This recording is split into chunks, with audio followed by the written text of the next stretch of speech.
Voilà, ce n'est pas un petit homme vert, mais Olivia qui nous rejoint. Non, je dis ça à cause du petit panneau Planète Verte où effectivement on vous signale comme ça qu'on va causer environnement. Une préoccupation prise très très au sérieux par la nouvelle génération, comme on dit, par les jeunes.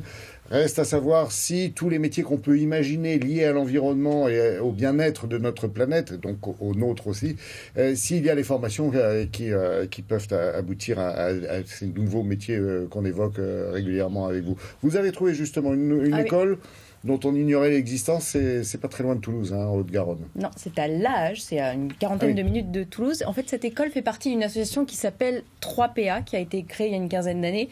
3P pour penser, parler, partager, A pour agir. Et en fait, ils mettent l'environnement au cœur de nos préoccupations. C'est de l'éducation à l'environnement. Alors, il y a 5 pôles. Il y a la sensibilisation auprès des plus petits notamment, l'alimentation, le travail collaboratif. Il y a un volet culturel et il y a la formation avec cette école qui s'adresse aux 16-25 ans en décrochage scolaire, déscolarisés, des jeunes en difficulté de vie aussi. Voilà, ça s'adresse à tous ces jeunes. Oui, vous m'avez dit que c'était l'école de la transition écologique. C'est l'école de la transition écologique, c'est exactement ça. Donc, le cœur de cible, c'est les jeunes, mais ils veulent aussi s'ouvrir à tous les publics, avec notamment les gens en reconversion professionnelle qui ont envie de se tourner. C'est important. Et oui. Parce qu'il y a une expérience aussi. Et bien sûr. Voilà. Et avec ces métiers verts et ces métiers verdissants. C'est comme ça qu'on les appelle, parce que par exemple, il y a la menuiserie avec du bois de récupération. Voilà, c'est ça qui prime dans cette école. Évidemment, tout est en économie circulaire là-bas pour être en cohérence totale. On va arranger ça. Voilà, il y a cette école, mais il y a tout un volet sensibilisation avec le jardin qui est au cœur. Vous allez voir, il y a aussi la cantine bio où les élèves viennent cuisiner à tour de rôle. Ah oui, c'est complet. Voilà, tout le monde vit en harmonie à l'âge, vous allez voir, et c'est très chouette.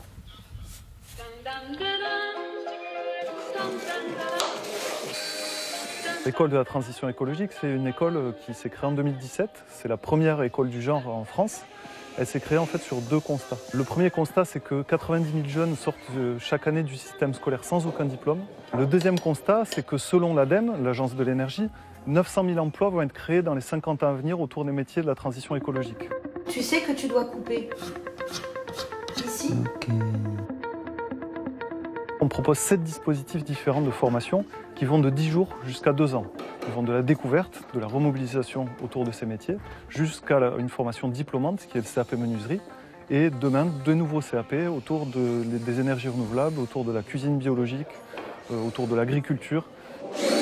L'idée de base, c'était comment on fait pour sensibiliser les jeunes, et principalement les jeunes des quartiers politiques de la ville de Toulouse, à ces questions d'environnement. L'idée a été de prendre ces jeunes, de les amener avec moi dans mon village natal, au Charamais, et du coup de leur faire pratiquer ces métiers concrètement, et de faire en fait de l'écologie pratique. Et quand on a fait ça, qu'on a pu voir qu'on pouvait se saisir de ces thématiques et que c'était très valorisant, du coup on a des jeunes qui nous ont demandé d'aller plus loin dans la formation.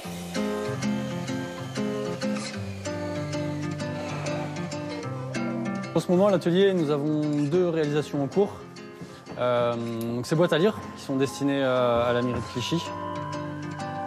Dans la partie établie, on est en train de fabriquer des jardinières adaptées pour un EHPAD. L'idée, c'est de tout construire que par assemblage. Donc tout est entièrement démontable.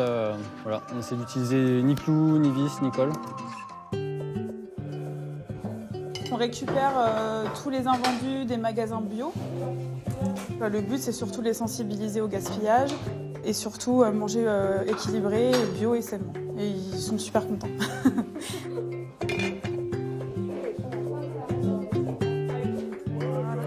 Bon appétit!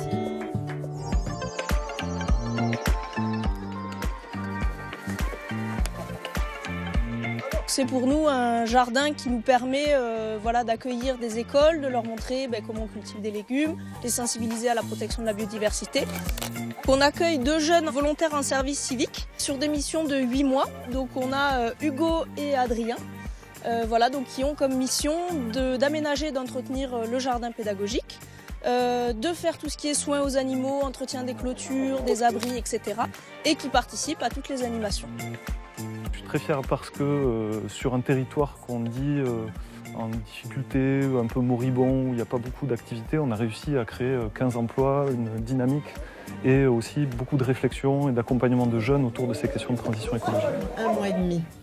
J'espère, Olivier, simplement qu'il y a plusieurs écoles comme ça qui s'ouvrent ou qui sont ouvertes. Il a inspiré Frédéric, oui, dans les prochaines semaines, les mois à venir. Il y a 3 écoles qui vont ouvrir à Montpellier, Perpignan et Paris. Et Paris, très bien. Voilà. Et bravo à Frédéric, parce qu'il y a 15 ans, se lancer, dire on va emmener les jeunes vers l'écologie, l'environnement, c'était un sacré pari. C'est battu comme quand pour. vous vouliez parler d'écologie à la télévision, vous riez au nez en disant ça n'intéresse personne. Voilà, et là, Frédéric a porté ce projet et j'ai eu la preuve cette semaine à l'âge que l'écologie rend heureux. Franchement, c'est un bel endroit où il y a une belle cohésion, une belle harmonie. Merci beaucoup, Olivia, et ça fait sourire Isabelle qui vient de nous rejoindre, et ça tombe bien parce qu'elle a les pieds sur terre, Isabelle.